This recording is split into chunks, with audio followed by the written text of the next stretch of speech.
नमस्कार. आजच्या भागाची समरी अशी आहे की जानकीचा गैरसमज होतो की ऋषिकेश दारू पितोय आणि ऋषिकेशला जानकी एक थोबाडीत मारणार आहे. त्यानंतर अजून ज्या गोष्टी घडणार आहेत त्या खूप इंटरेस्टिंग असणार आहे.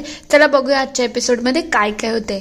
इकडे ऋषिकेश आणि सारंग मित्रांना भेटायला गेलेले असतात तेव्हा ते त्यांच्यासाठी चखना घेऊन येतात. ते मित्र म्हणायला लागतात, दादा तू दरवेळेला आमच्यासाठी चखना घेऊन येतो पण तू कधीच दारू पित नाही, म्हणजे तू आम्हाला आनंद देतो पण तू आनंदी होत नाही.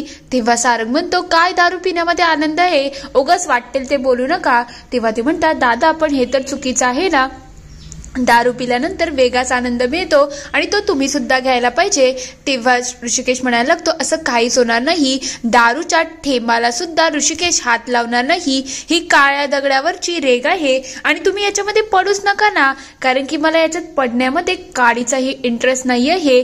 तेव्हा ते विचारतात, दादा आम्हाला एक सांगा ना, मंदिरामध्ये काय झालं होतं, म्हणजे आमच्या कानावरती आलं की तुम्ही कुठल्या तरी मुलीबरोबर भांडण केलं. तेव्हा सारंग म्हणतो, दादा म्हणजे सगळ्यांना कळलं आहे.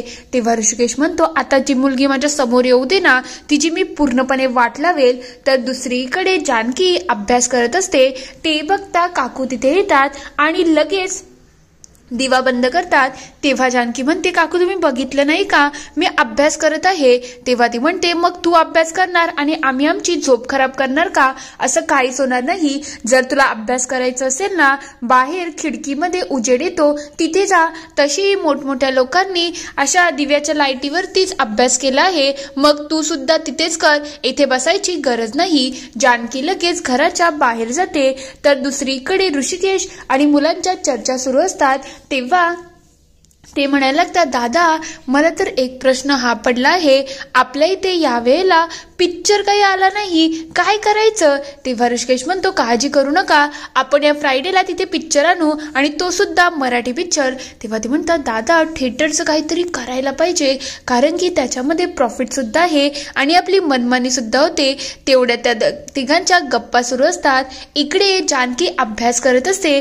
तिच्या अंगावरती एक विमान येतं आणि त्या विमानामध्ये लिहिलेलं असतं, जानकी तू इतकी सुंदर आहेस की तू माझ्याशी लग्न कधी करणार आणि माझा आणि तुझा कधी सुखाचा संसार होईल, या सगळ्या गोष्टी त्याच्यामध्ये लिहिलेल्या असतात. हे सगळं मकरंदने केलं असतं.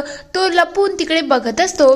तेवढ्यात जानकीचं लक्ष या सगळ्याकडे जातं आणि ती विचार करते, कोणीतरी माझ्यावरती नजर ठेवू नये, कारण की याच्यामध्ये माझं नाव सुद्धा लिहिलं आहे, काहीतरी नक्कीच गडबड आहे. ती जोरजोरात हाका द्यायला लागते, कोण आहे कोण आहे. इकडे ऋषिकेश आणि मुलांच्या गप्पा सुरू असतात. तेवढ्यात जानकी बाहेर येते आणि तिचं लक्ष इकडे तिकडे जातं. इकडे ऋषिकेश म्हणतो, याच्यामध्ये हवा भरायची आणि असा सर्रकन फेकून द्यायचा. तो जाऊन डायरेक्टली जानकीच्या जवळ जातो आणि ती म्हणायला लागते, हे सगळं तूच केलं आहेस ना, म्हणजे सगळं काही मुद्दाम तूच घडवतोय, हे तर मला समजूनच चुकलं आहे. उडान टप्पू, तू इकडे असा फिरतच राहतोस का.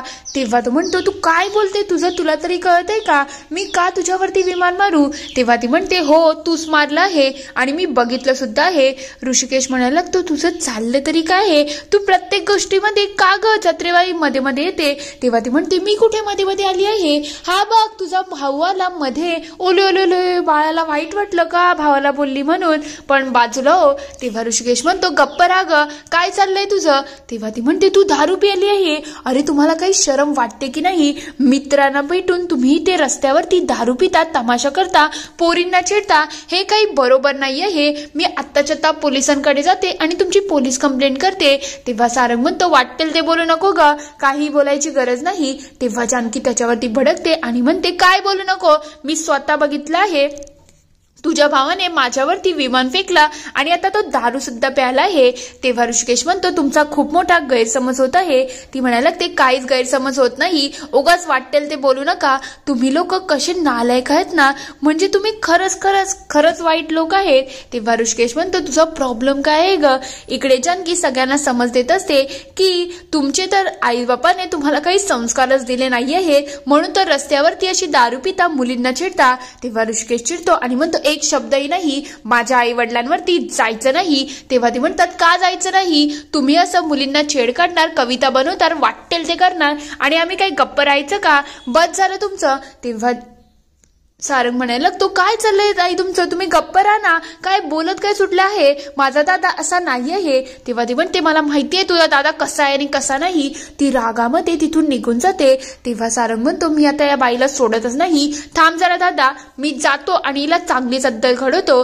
तेव्हा ऋषिकेश म्हणतो, नाही सारंग, ही वेळ नाहीये हे, आणि या मूर्खाने माझ्या अंगावरती ऑलरेडी दारू सांडली आहे, त्याच्यामुळे दारूचा वास सुद्धा येत आहे, मग त्यांचा गैरसमज होईल. खरं म्हणजे ही रात्रीची वेळ आहे, या वेळेला आपण स्त्रियांशी असं भांडू शकत नाही, हे अगदी चुकीचं आहे. पण या मुलीला आपण नक्कीच अद्दल घडू. जा रे, तुम्ही सुद्धा घरी जा आणि आम्ही सुद्धा घरी जातोय. इकडे नाना या दोघांची वाट बघत असतात, पण हे दोघं काही घरी आलेले नसतात. ते बघता सुमित्रा म्हणायला लागते, एक काम करा, चला आपण झोपून घ्या, मुलं तर मोठी झाली आहेत, तुम्ही का त्यांच्या मागे लागता. तेव्हा नाना म्हणतात, नाही आज तर त्यांना मी अद्दल घडवेल म्हणजे घडवेल, कुठे आहेत ते शोधायला पाहिजे. तेव्हा ते म्हणतात, नाही नाही चला झोपा चला. तेवढ्यात इकडे त्यांची बाईक येते. नानांना लगेच जाग येते आणि ते म्हणायला लागतात, नाही मी बाईकचा आवाज ऐकला आहे, मुलं नक्कीच घरी आले आहेत. तेव्हा सुमित्रा विषय सावरण्याचा पुरेपूर प्रयत्न करत असते, अहो मला असं काही आवाज आलाच नाही, काहीतरी गैरसमज होत आहे. तेव्हा नाना म्हणतात, बरोबर आहे, जेव्हा तुझ्या मुलांची गोष्ट येते ना तेव्हा तुला कसलाच आवाज येत नाही. इकडे सारंग आणि ऋषिकेश विचार करत असतात, आता आपण घराच्या आत कसं घुसायचं. जर नानांना आपण भेटलो तर आपली पुरेपूर वाट आहे, म्हणजे आपली तर खरंच ते वाट लावतील, कारण की आपल्या अंगाला दारूचा वास सुद्धा येत आहे. तेव्हा सारंग म्हणतो, नाना तर मारतील दादा, आपण काय करायचं. तेव्हा तो म्हणतो, थांब थांब, माझ्याकडे परफ्यूम आहे, आपण परफ्यूम मारू, म्हणजे त्याच्याने काहीतरी फरक पडेल. तेव्हा सारंग म्हणतो, ठीक आहे दादा, मग आता छान छान वास येतोय. इकडे नाना म्हणत असतात, थांब जरा, मला बघू दे, मुलं आलेली आहेत हे तर कन्फर्म आहे. सुमित्राचं नाना काही ऐकत नसतात आणि नाना यांना शोधायला बाहेर येतात. इकडे हे दोघं घाबरून लगेच तिथे लपतात. तेव्हा नाना म्हणतात, सारंग, ऋषिकेश, कुठे आहेत तुम्ही दोघं, लवकर बाहेर या.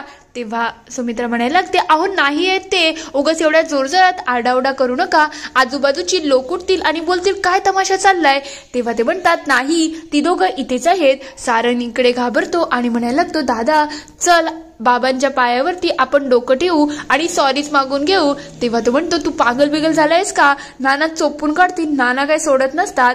तेव्हा सारंग अजूनच घाबरून जातो. इकडे हे सगळं बघितल्यानंतर सुमित्रा म्हणायला लागते, याला काय बोलावंच नाही, गुलाबने तिथे सीडी ठेवली आहे, याला खरंच अक्कल नाही. कारण की सुमित्राने या दोघांना बघितलेलं असतं आणि ती सीडीची आयडिया देते. तेवढ्यात नानांना ती आत घेऊन जाते आणि म्हणते, मुलं नाही आली हो, तुमचा काहीतरी गैरसमज होत आहे, उगाच माझ्या मुलांच्या मागे हात धुवून लागू नका. तेव्हा नाना म्हणतात, तू त्यांना पाठीशी घालू नको, आणि जर तू एवढंच म्हणते ना की ते झोपले असतील, आता मला बघायचंच आहे ते झोपले आहेत की नाही, चल आत्ताच्या आता रूम मध्ये जाऊ. ते दोघं लगेच वर जायला लागतात आणि तेवढ्यात सुमित्रा म्हणायला लागते, अहो कशाला मुलांची झोप खराब करताय. नाना जोरजोरात दार वाजवतात आणि म्हणतात, ऋषिकेश, सारंग, कोण आहे, कोण आहे, लवकर दार उघडा. तेवढ्यात ते दोघं दार उघडतात आणि म्हणतात, काय झालं नाना, आम्ही झोपलो होतो ना, गाढ झोप लागली होती.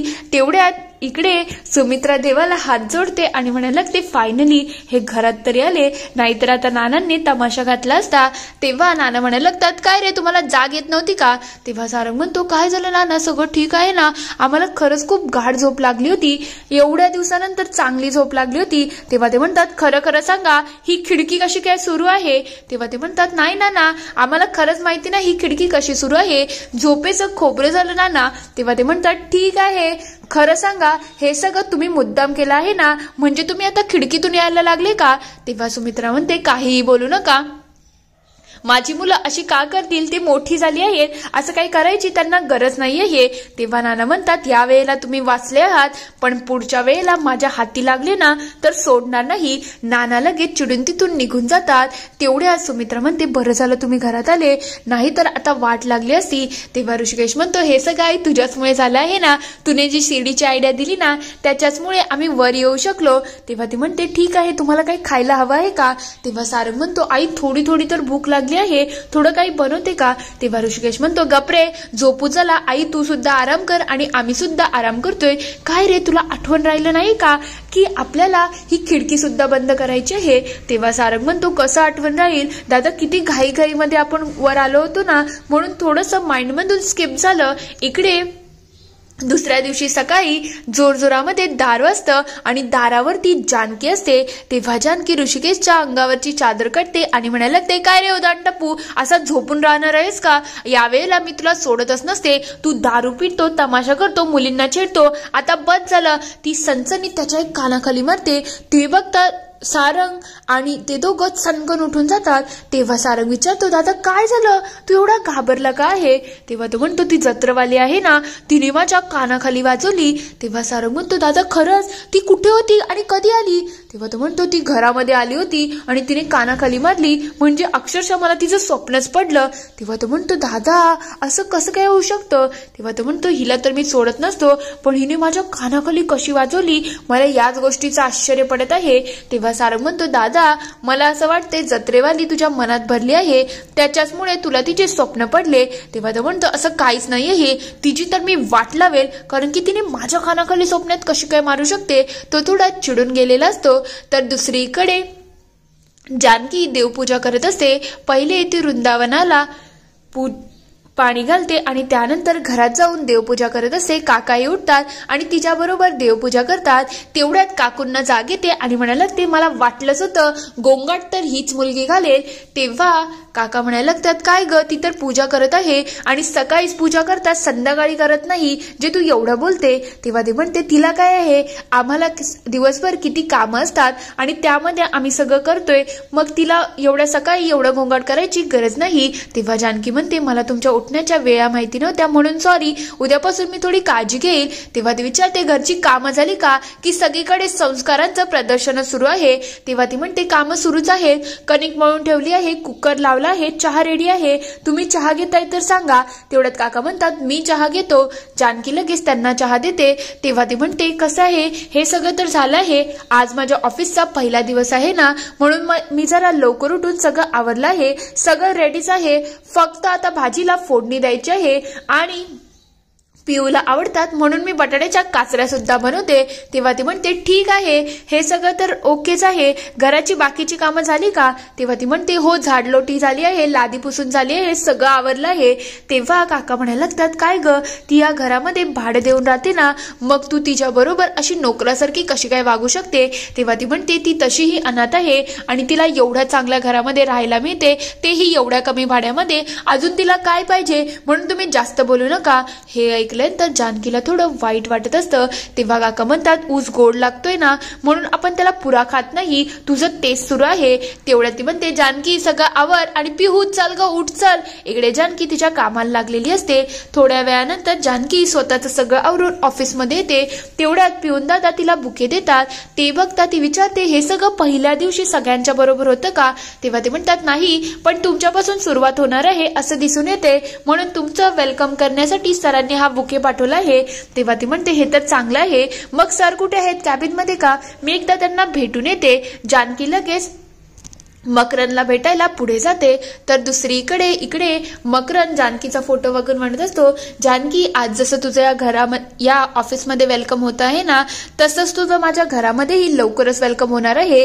तेवढ्यात त्याच्या हातामध्ये तिचा फोटो असतो आणि जानकी दार ओपन करते. लगबगीने तो फोटो खाली ठेवायला लागतो. इथे एपिसोड संपतो. पुढील भागात आपण बघणार आहोत, इकडे ऋषिकेश सुमित्राला सांगत असतो, आई, जर आपण थिएटर ओपन केला ना, त्याच्यामुळे आपल्याला खूप प्रॉफिट होईल आणि याच्यासाठी तूच आमची मदत करू शकते, पण आम्ही नानाला सांगितलं तर नाना ऐकतील की नाही? तेव्हा सुमित्रा म्हणते, नाना काही ऐकणार नाही, पण मी आहे ना, मी तुमची नक्की मदत करेल, हे घ्या 5 लाख रुपये आणि तुमचं थिएटरचं काम करा. तेव्हा तो म्हणतो, पण नानांना समजलं तर ते वाट लावतील ना. तेव्हा ते म्हणते, मी आहे ना, मी सगळं बघून घेईल, जा तुम्ही तुमच्या कामाला लागा. इकडे जानकी म्हणत असते, तुझ्या ऑफिसमध्ये एवढं सगळं होणार असेल ना, तर या ऑफिसमध्ये मला काम करायचं नाही. तेव्हा तो म्हणतो, काय झालंय तुला, तू अशी का वागते, असं नको करू ना. तो अक्षरशः तिचा हात पकडतो. ते बघता जानकी त्याच्या एक सनसनीत कानाखाली मारते. इथे एपिसोड संपतो. आता नेमकं जानकी आणि मकरनमध्ये घडलं तरी काय होतं, ज्यामुळे जानकीने याच्या कानाखाली वाजवली असेल? तुम्हाला काय वाटतं ते मला कमेंटमध्ये नक्की कळवा. व्हिडिओ आवडला असेल तर लाईक, शेअर आणि सबस्क्राईब करायला विसरू नका. Thank you for watching.